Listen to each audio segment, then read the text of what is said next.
Hats off to Michaela Sykes for her to go out there and beat the same team twice and then to get better on the second outing. She located well. It was easy to call pitches for her, make some adjustments on how we were going to work certain batters. We had a different plan for every batter, try to keep them off base, especially if they're 1 and 2, because they could probably start for our track team on the sprint relay. So she did a good job locating and making them hit into our defense. We had our defense set up. I thought Lauren Becker did a great job stepping up at third base. Amber Landry did a solid job behind the plate as well, really quick back there. So those were kind of our two main adjustments. And I thought Catherine Thompson played really hard in left field as well. So we were just able to place our defense, and Mac would locate her spot and they would hit into our defense, and so we were successful. So our goal was to keep them off base as much as possible. So, and realistically, like, we were even. We are an even team, us and UCA. So we have power and they have speed. So for us to come out, I felt like our hitters did a great job. We had quality at bats. We had a couple times early where we had the bases loaded and we were threatening. I mean, Taylor Freck smoked a line drive at the third baseman, 6 inches the other way. That's a triple 3-run RBI. So I just felt like our kids had a great mindset going into Sunday. Especially like for us having to work the field. I mean, they kind of warmed themselves up and they were really mature and just kind of like handled their business and allowed the coaching staff to, get the field ready to play and things like that. So I was really proud of our ladies just for being emotionally and mentally mature and locked in and taking care of business. This week you've got Louisiana Tech coming in, Conference USA opponent at home, and then you go on the road for a couple of Southland series. Talk first about Louisiana Tech, how that game's going to shake out midweek non-conference. I am a big La Tech fan. I picked them to be a top 25, top 30 team going into this year. Record-wise, I feel like they've dropped some games. Offensively, I don't feel like they've been clicking as much as they should be. But for them, they're going to come in here and it's going to be a tough game at home. They have everybody back. They have great pitching. They've got power. They've got speed. For us, I kind of consider them to be comparable to McNeese, maybe a little bit better than McNeese. So for us, it's a good matchup. Just, competition makes you better, things like that. So I'm excited to play La Tech, excited to play them at home. They're fun to watch. And our team was fun to watch this weekend. So hopefully our kids don't take this game for granted and go in and play hard and just try to get better on Tuesday. Going into the series this weekend, you go on the road to Houston Baptist. Then after that, I believe it's Incarnate Word, both series on the road. Just kind of talk about making the change out. It's been, I guess, 8 home games. It'll be 8 home games in a row before going back on the road in this league. Going on the road, I'm excited to play HBU. I've never been there. I've heard their facility's really nice. We've got a lot of kids from Houston, so I think we may have more fans than they do at the game. So for us, I feel like it's going to be a nice venue, a lot of fan support, so it's going to feel like playing at home.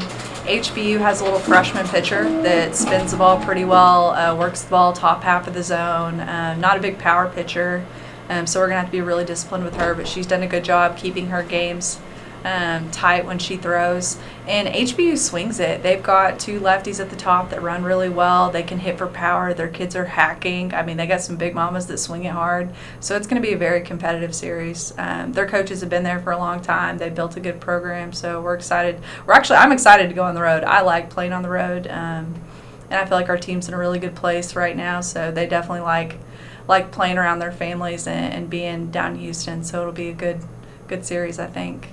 One player in particular that stood out recently, coming up with clutch plays, big hits when we really need it, is Margarita Corona. Maybe just talk about going into this season, if you thought she had that. Margarita was one of the highest recruited junior college players in the country last year, and we just got lucky enough to land her. So knowing she's a high-level kid, but just getting to know her, she is a great person, a great teammate. She's very coachable. She's emotionally and mentally stable every week, and I feel like that's why she's so successful in those pressure situations, is because no moment is too big, it's not too small. She treats everything the same. She's constantly trying to watch film. She's constantly in the cages. And she's just embraced the D1 level. She knows that it's not junior college where she's going to hit 30 home runs and hit 450 and be an All-American.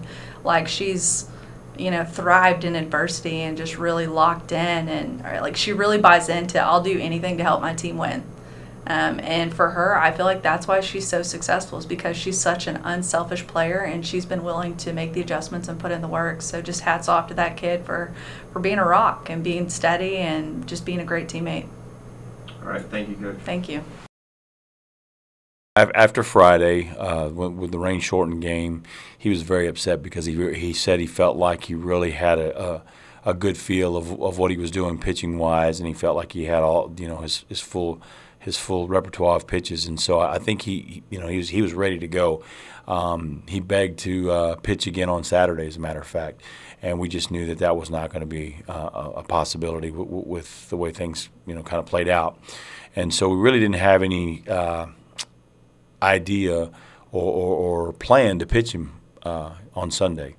Kind of the way that kind of came about was, we had used all of our left-handed pitching. We had a left-hander coming up, two left-handers coming up, and McCary made the statement, "Hey, we're out of left-handers." I said, "Well, we got Dzik," and as soon as we said that, he said, "Yes, I'm in," and he went out there and man, he did a great job. He just really gave us a chance, kept them at bay. Gave our offense a chance to find a chink in the armor, and we finally did. And if there's any credit that needs to go to anyone for the win, it has to be to him. 14 up and 14 down there in 4 2/3 inning pitch for his relief effort to get the win.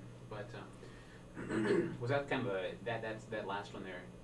Just ranking wildest games, like wackiest games you've been a part of. Was that had to be up there just in terms of length and just situational things? Oh, it was crazy. I think at any moment both teams had more than their fair shots to win the game.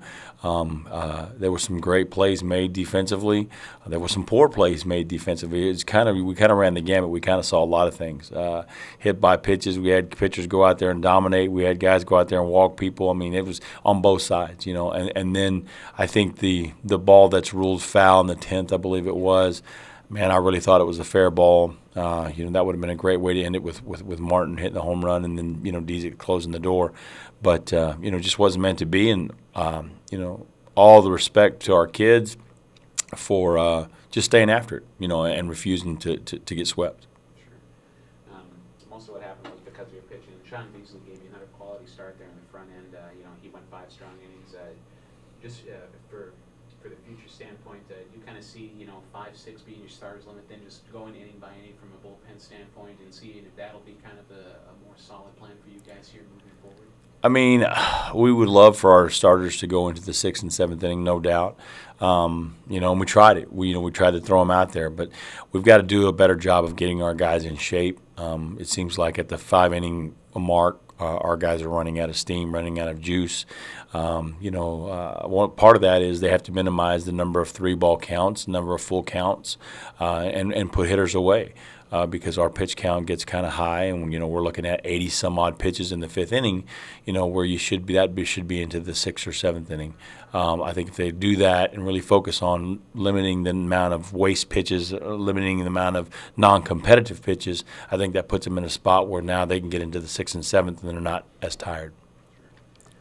Last night's back end of the doubleheader was the bright spot of the series for SFA, and looking back on it, how are you going to kind of use this as just a springboard here into a really important week here that you still, I think, only sit about a game back from those top 8 spots here, heading into a really big challenge at San Francisco State, especially after we take 2 out of 3 from them here, and so they probably got a little bit of revenge on their minds here. So how do you use this late inning push here to kind of motivate your guys here heading into this week when fatigue could wind up being a factor? Yeah, it's going to be a tough week. It's going to be a very, very tough week. I mean, you have a late night last night. You get in late.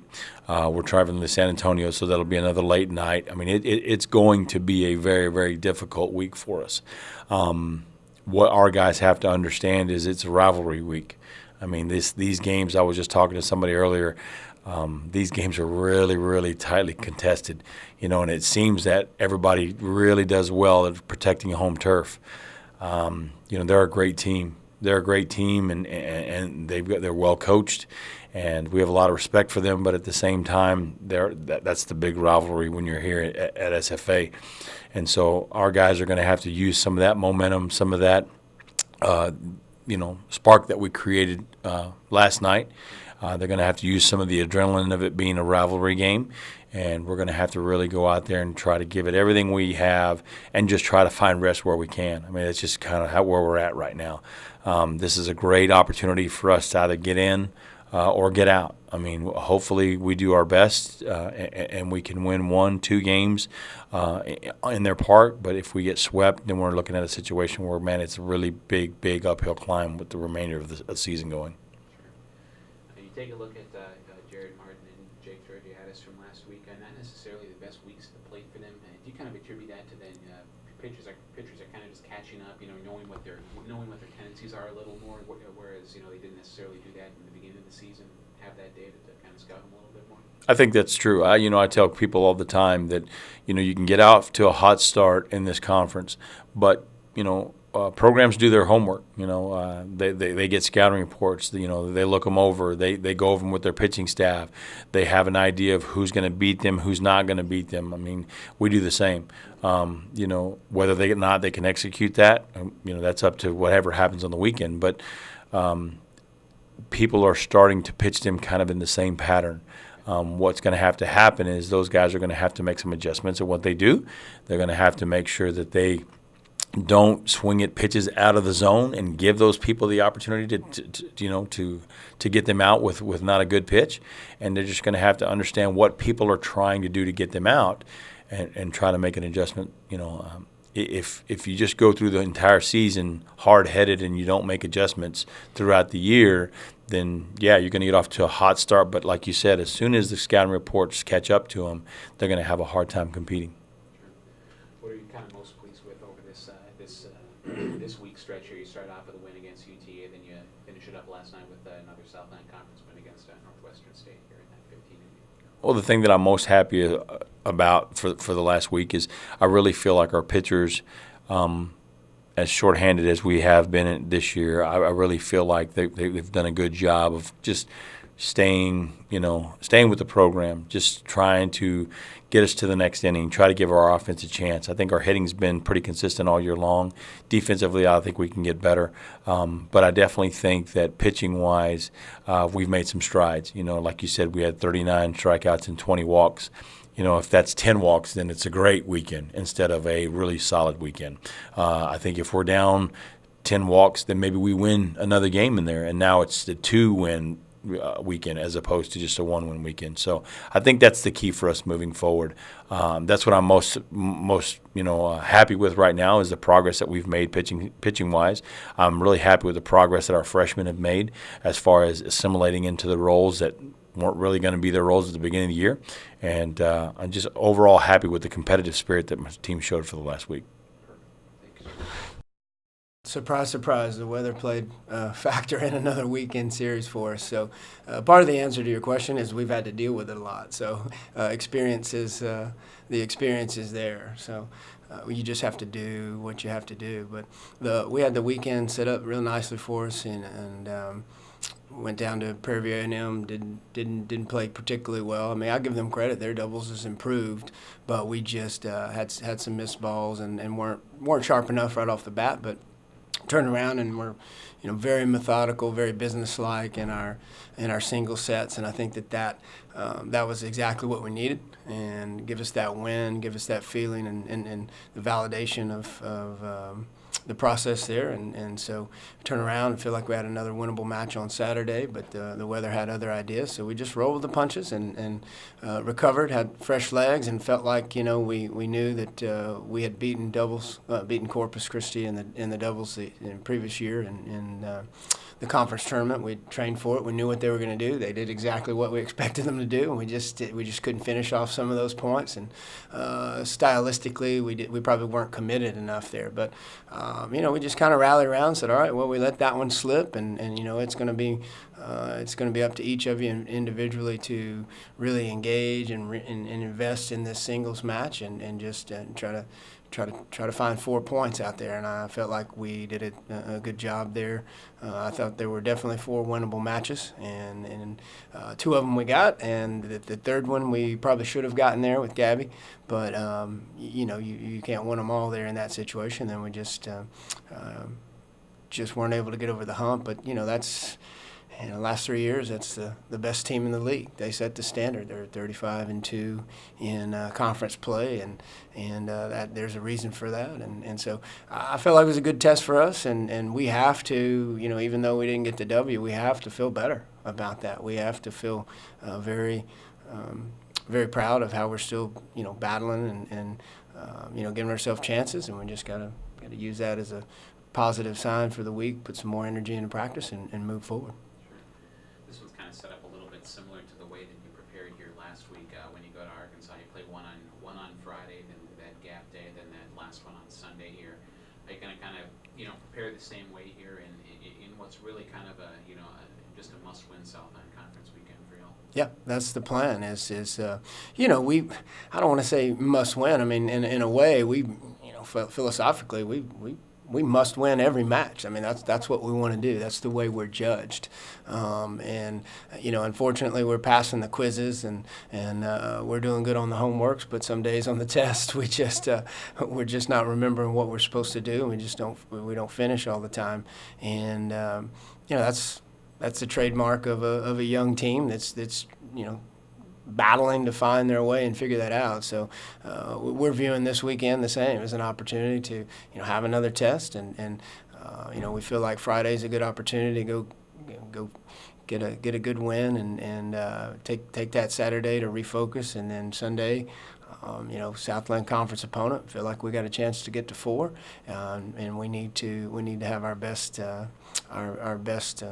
game, best focus, best effort of the year ready to go, and I think that we'll have a chance. So if we can execute that plan, then we'll be just fine. Sure. When you take a look at Gabby's match, that kind of really goes about as far as you can go in a singles match.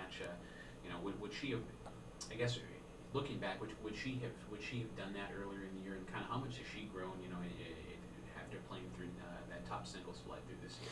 Yeah, it's man, you see so much progress. You see the high end there, but you also still see the low end. I mean, she's been doing that all year. She is in the position where she is having to take on the best player from the other team. I mean, you don't find your fourth best player and put them up at 1. Usually a senior, usually somebody who's been through the battle, somebody who's mentally invested and engaged and wants to kind of lead that charge. From a program like a Corpus Christi or somewhere like that, they've earned that spot in practice. They've got the respect of their teammates. Their coach feels like they're the best player, and so she probably needs to kind of think of that in reverse and understand that a little bit about herself there. But a lot of those matches it's just 3 or 4 points one way or the other, and that leads to the difference in that self-belief and that confidence. And so I don't think she's living in the past. I don't think she's reliving some of those moments, but it's just that uncertainty in the future there, about the future, and that's where maybe a senior can just stay a little bit more settled and stay in the moment with their processes, and that's what she's dealing with. So she played a good match, had a good chance to win that match. She's done that several times, and she just got to believe that she's going to get that same opportunity again this weekend a couple times. And again, it's past the test, and it's just when we get to that point where there's no doubt, we're committed and we execute there, put the ball in play, and in those tight points and come out on top. Finishing that match, we've been preaching it for a long time. Finishing the task is going to be a powerful thing for them to feel, and so we've got several more opportunities to do that, and so we're going to be excited about that, and I expect her to feel like she can go get a couple more. Sure. When you take a look at Nita throughout the year, has she kind of gotten she got a little bit more acclimated here in the last couple of weeks, just to kind of the process and everything, having to transfer and make sure that she's gelling with her team well. Have you kind of seen that kind of come to a head here in the past couple of weeks with her success too?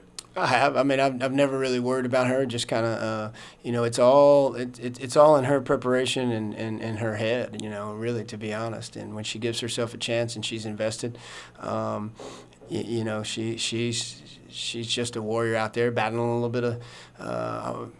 you can call it injury. She's battling that knee, but we're rehabbing and resting, and she's doing everything she's supposed to do. And so when she takes that into game day and realizes that the opponent across the net has issues as well, and she just engages and fights the way that we see her fight, and how she handles that, with the right amount of spirit and the right amount of discipline. That's when she's tough, and she did that yesterday and got another good win.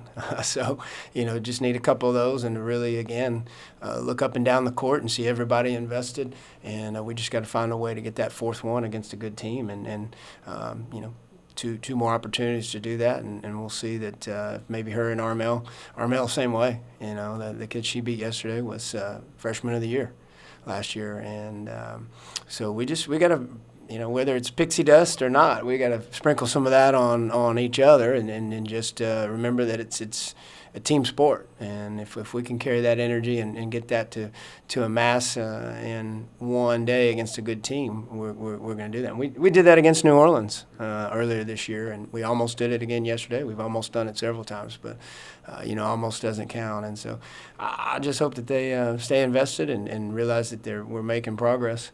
And if one or two of them can kind of step in and lead that charge, and everybody falls in behind, well then that's what good teams do, and especially to keep fighting at this time of year when a lot of people hang it up, to be honest, or there's just not a lot of motivation left. It's we started back in second week of January, so I feel like they're doing a good job doing their part, and we got to continue to do that as a team. So we'll see. Good week set up for us, and we're going to have a little fun on the road as well, going up back to my old stomping grounds, and so it's going to be a fun weekend, and hopefully we can come out with a couple wins. Well, I think it was all about survival this weekend. I mean, every day, we prayed and prayed for good weather, and every day it was like divine providence. So we were very pleased that we were able to get the meet in. Of course, we had some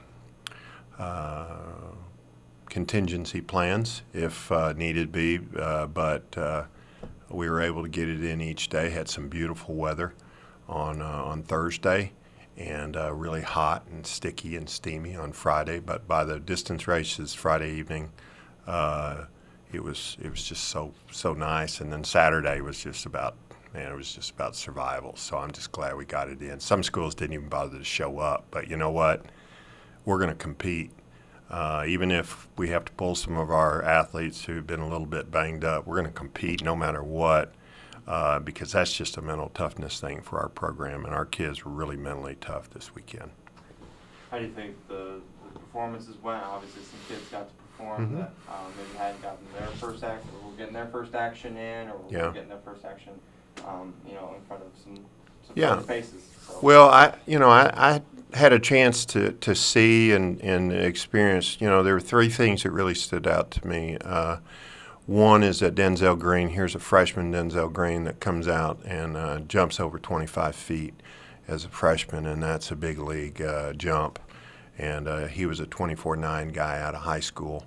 And he didn't jump as well on Saturday with a triple, but I don't think anybody did. But we were really, really happy with him. The other thing is that, we had Antonio Ruiz go down with injury last weekend at the Texas Relays. And, and after the indoor meet, I saw kind of how the field of the pole vault was, and talked to some of our guys after that, some of our pole vaulters, and I said, look, this is a great opportunity for you guys to step up and show what you guys can do. And here we go. We get this past weekend, Friday night, Chad Horseman jumps, I believe it was 16.9, puts himself in a great position to not only go to the conference meet, but compete in the conference meet and do well. And here is a guy that we had to hold out because of injury. Hunter Kirk comes in, jumps low 16s. He's a guy that's stepped up, and he's only been in uniform a couple of times now. And then Carter Scott, which he comes in and jumps over 15 feet. And these are guys that I challenged them, and they said, Coach, thanks for the thanks for pumping us up a little bit and getting us where we need to be. So that, it's great to see those guys do that. Antonio goes down and there's, right there, boom, boom, boom. We got 3 guys that steps up. And that's just a big league thing for us. And that's the difference between winning a conference championship and not, is you got people there who want to strive and do well. And those 3 guys definitely did. And the last thing is, Hunter Key is going to join our staff as an assistant coach next year. And one of the events he's going to coach is he's going to coach the javelin. He's going to help coach the javelin. And I think we found some javelin throwers this weekend. Noah Burney not only competed exceptionally well in the high jump, he won the meet early on, and then he went to the highest bar possible to make it to the regional first rounds, and did not make it, but was awfully close to it. But then he's out in the javelin on Friday night and has big PRs, not once, not twice, but 3 times had he not fouled one of his throws. And then Avery Ellis Byerly, 3 names, one lady, and she's going to be a good thrower as well as a heptathlete. She came out and she had ACL surgery a year ago, so she's not as real confident in her plant, but she's really powerful, and she showed that she could be a javelin thrower as well as Caitlin Lennon and Jillian Turner. So it's Jill Turner, but I call her Jillian. So from that standpoint, those are the 3 things that really stepped out to me. Brittany Ennis running all by herself in the 3,000 steeple, really good. Kelsey Ramirez continues to just wow people by her effort every weekend. So it was things like that really made for a special weekend. I want to talk about the 2 groups. The first being your group of 14 seniors that we recognized there on Saturday. Talk about that special group and kind of what they brought to this program and kind of how what they encompass. Well, it's great joy because they're graduating and they're moving on with their lives, and you could see those who are going to go out and just be really successful, and then it's a great deal of sadness too because we got some great young men and young women in that group. And so to me, my heart always hurts when I see them go out because so many of them were so great for our program. Every one of them did something to help us be a championship team and a special team from their character, their willingness to train and compete at a high level. And man, if I could hold on to them and hug them and tell them how much I love them, I do that, whether they want to hear it or not. For me, that's just how I feel about them. So it's very mixed because we care so much about them. And then that second group, obviously, there was quite a few alumni around this weekend. What does it say about the program that you have so many familiar faces coming back to support and show their support for well, the they continue to think that the meet is called the Alumni Invitational. And it's not. It's the Carl Kite Invitational. But after this weekend, I feel so encouraged about the support of our alumni. And that starts with our 300, the members of our 300 who are alums who are giving back to the program and helping us build our infrastructure in our program. The Let's program, which is lumberjacks enhancing their skills, that's part of our alumni group. And then to see all these faces this past weekend was a real joy for me, even though it was crazy busy the whole time. But from this point on, this meet will be called the Carl Kite Alumni Invitational, and that means if there are any alumni out there who are fit enough to compete and want to come back, or would just rather come back and get together with their former teammates, their fellow alums, we'll have a nice luncheon for them, and they can hang out, watch the meet, and just have a great weekend. So it's a win-win for us because it's just great seeing everybody come back. And then what do you have on the schedule for this week for your team? What kind of plans? Well, this week we have the Texas Invitational, so we go back down to Austin for a 2-day meet. We'll leave on Thursday, rest up our legs a little bit, and then compete. I like the 2-day format because that mirrors a championship weekend. So we're going to go back down there and compete. And then tonight, this is a real special thing for us because This is part of what we wanted to do with our 300 and our Let's program, which is lumberjacks enhancing their skills. And that's preparing our student athletes for life after college. And everybody, including me, including you, and all the reporters in this room, is that we all have something we have to work on, whether it's courage, whether it's self-discipline, whether it's time management.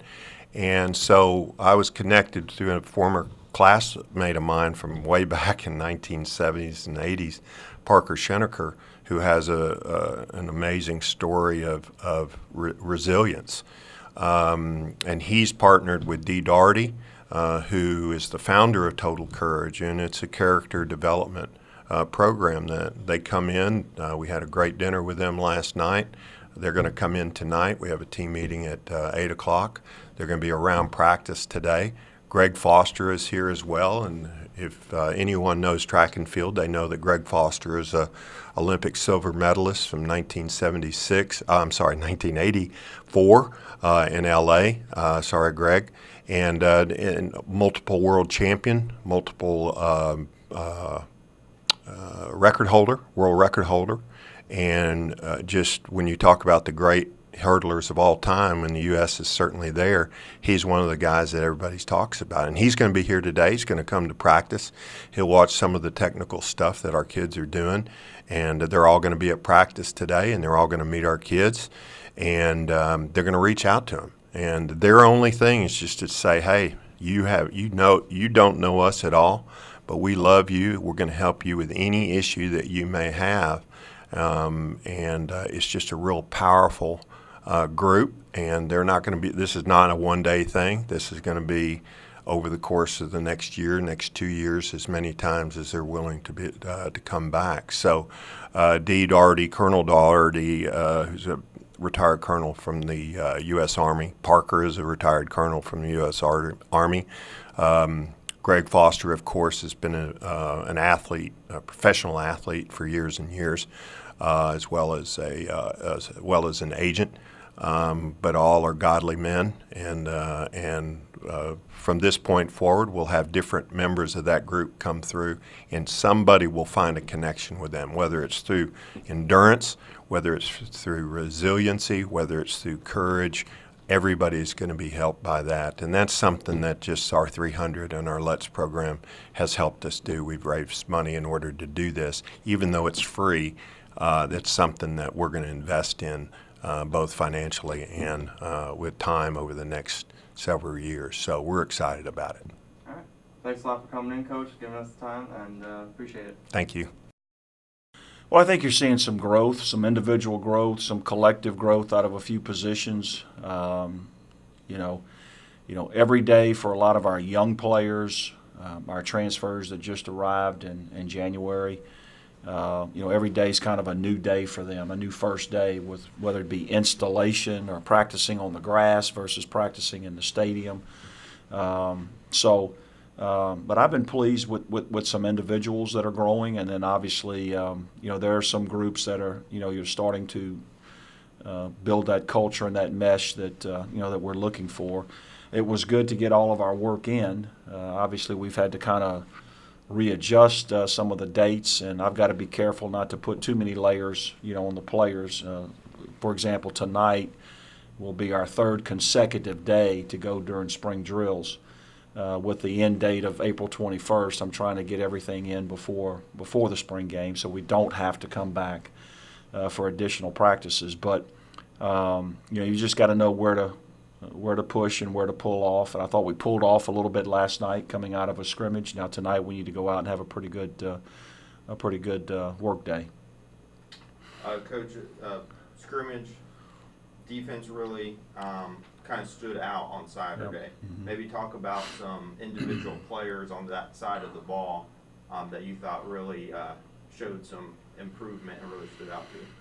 Well, I think when Shaquille Anderson wants to play up front, he's a handful.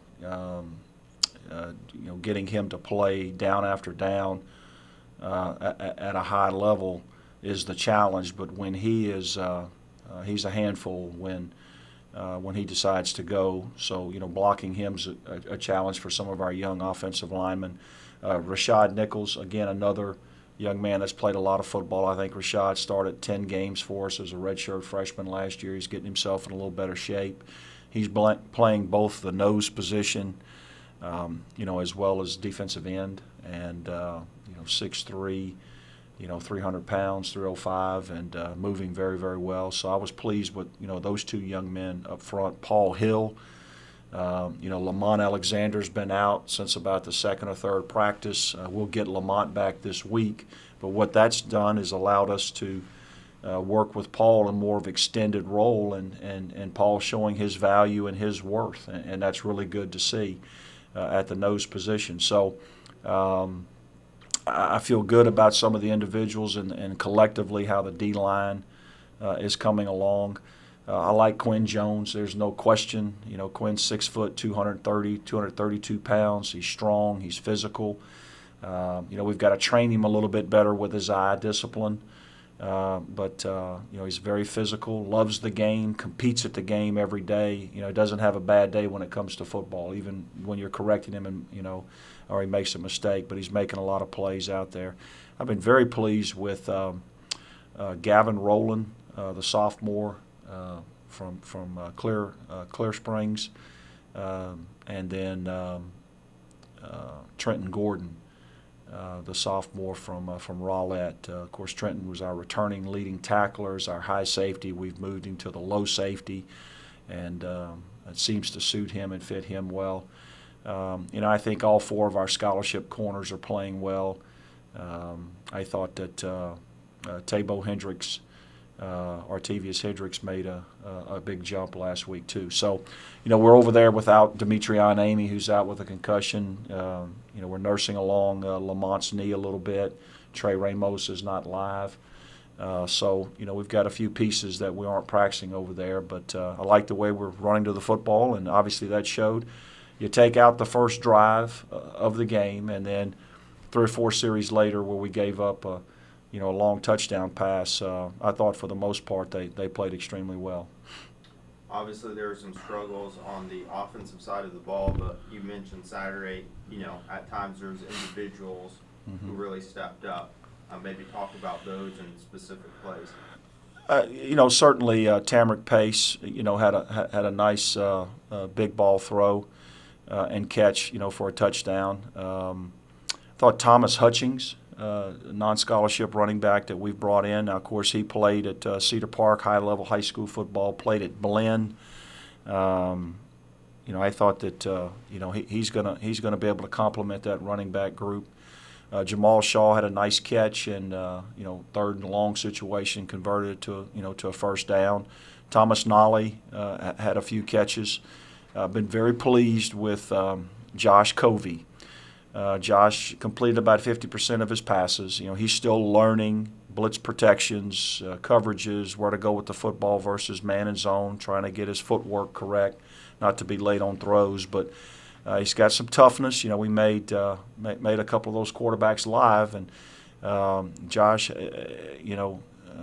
can extend plays. He can run the football. And he made plays with both his feet and his arm, and he's only going to get better. So that's a very, very nice piece to have in our arsenal, moving forward. Now he's got to take some steps to improve his footwork and his reads and, ball security and those kind of things. But I've been pleased there. On the offensive line, Cooper Williams just continues to get better and better and better. And, Cooper had ACL reconstruction 2 years ago, forced him to miss about 7 games. Came back last year more in a reserve role, started a game or 2, but he's now starting to get his platform right, and another strong summer, and he's going to be right where he was when he came in as a true freshman and started several games for us. So I've been pleased with that. Josh Thompson, the redshirt freshman, from Garland, really a big play guy for us. Both him and Remy Simmons, I think, are going to really complement each other there at the Z position. They've got some things to refine. They don't have a lot of experience here at the university, but they can run. They have good ball skills. Again, Remy Simmons loves football. There's not a day that goes by you see him and Tabo Hendricks and Quinn Jones and a couple of those guys. They're up here every weekend working on their craft, and that's the kind of culture that we want to build. And so there are some individuals on offense just didn't see the consistency that we wanted to see. We had about a half a dozen quarterback center issues throughout the day. Obviously, the conditions were pretty blustery, but you want to be playing in December when it's cold. So there's some lessons to be learned from that. But all in all, we had some bumps and bruises, but we keep pushing on. Today will be practice 8, and we have another scrimmage next Saturday. There's some non-contact injuries there on Saturday. Maybe give an update on those. Jake Blumrick on a read zone from about 20 yards out. Really a nice run. When got to the goal line, he pulled his hamstring, and told Jake I didn't realize he could run fast enough to pull a hamstring. But it was a really nice run and keep, and I've been pleased with his growth and progression. Ladarian Cobb, a young receiver that has really showed us that he's got a chance to help us. Came down on his shoulder. He's having an MRI on his shoulder. A couple of ankles, a strained knee, a bone bruise, just a couple of nagging things. I don't think anything that's going to require surgery or anything like that, but obviously we've got 2 weeks of spring and every day is valuable. And, you want to be able to leave, this phase and process of our program and be able to identify our top 44 players, knowing that we've got reinforcements and, competition coming. And then some young men that are still rehabilitating, like a Foster Sawyer and Devontae Jones, and they're going to come in and hopefully make an impact. You mentioned practice 8 tonight, and then this is the second full week of spring ball. What's the overall goal for this week? Well, we have some more installation going in. Defensively, we focus primarily the first 6 or 7 practices on certain aspects of our installation. Now we're taking turning the page, adding other layers to what we already have in, and then offensively, continuing to add RPOs, a couple of run game schemes, formations, some of those things. Again, it's not about trying to game plan against one another. It's about getting the repetitions in of the things that we have in our playbook, and then try to figure out what we think we can be good at when we come back for fall camp and throughout the summer. So again, just another week of installation, another week of repetition. The guys that are injured are missing some valuable time.